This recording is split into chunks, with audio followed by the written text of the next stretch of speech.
Welcome to our channel Yadhumarivom. இந்த வீடியோவில் நாம் என்ன தெரிஞ்சுக்க போகிறோம்னு பார்த்தீங்கன்னா ஹீட் ஸ்ட்ரோக் அப்படி இல்லைன்னா சன் ஸ்ட்ரோக் அப்படின்னு சொல்லலாம். ஓகே, ஸோ இந்த வெயில்னால் பாதிக்கப்படுறது பெரியவங்க மட்டும் இல்லைங்க, குழந்தைகளும் தான்.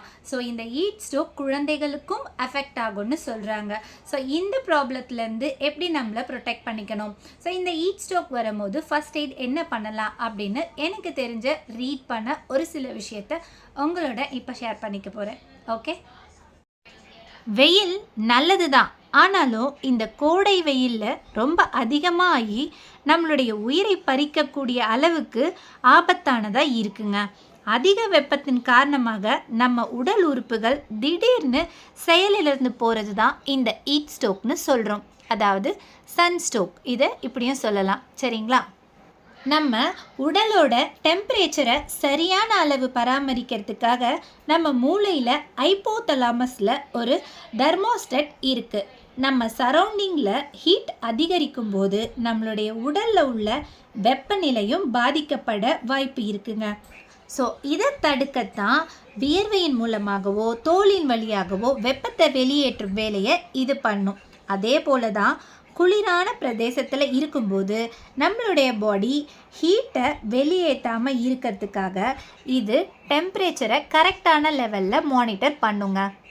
இப்படி தேவைப்படும் போது நம்மளுடைய பாடி டெம்பரேச்சர் குறைச்சும் அதிகப்படுத்தியும் நம்ம பாடி டெம்பரேச்சரை பராமரிக்கிற வேலையை பார்க்கறது தான் இந்த தெர்மோஸ்டாட் செய்யுது.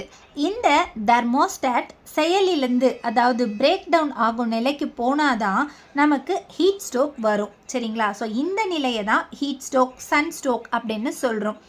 இந்த நேரத்தில் நம்மளுடைய பாடி டெம்பரேச்சரை பார்த்தோம்னா 106, 109, 112 வரையும் மிக உச்ச நிலையை அடையும்னு சொல்கிறாங்க.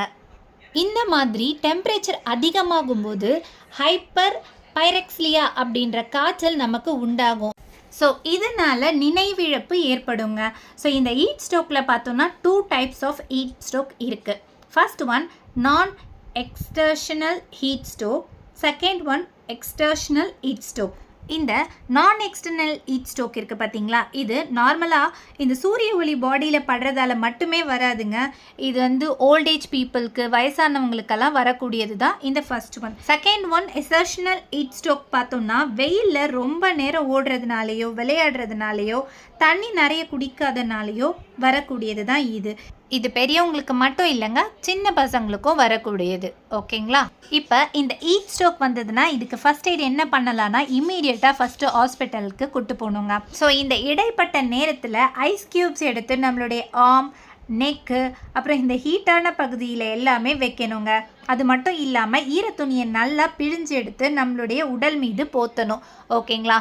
மோஸ்ட்லி இந்த சம்மர் சீசனில் ஏதாவது நீட் இருந்தால் மட்டுமே வெளியே போங்க. அதுவும் அம்ப்ரெல்லா கொண்டு போங்க. ரொம்ப டார்க்கான கிளாத்தாக போடாமல் ரொம்ப ஒரு லைட்டான கிளாத்தாக வந்து வியர் பண்ணுங்கள். காட்டன் யூஸ் பண்ணுங்கள், காட்டன் கிளாத்து. அடுத்தது கண்டிப்பாக வாட்டர் பாட்டில்ஸ் வச்சுக்கோங்க, ஓகேங்களா? இதெல்லாம் வச்சுக்கிறது நமக்கு மட்டும் இல்லைங்க, மற்றவங்களுக்கும் யூஸ்ஃபுல்லாக இருக்கும். ஸோ இந்த வீடியோ உங்களுக்கு ரொம்பவே யூஸ்ஃபுல்லாக இருக்கும்னு நினைக்கிறேன்.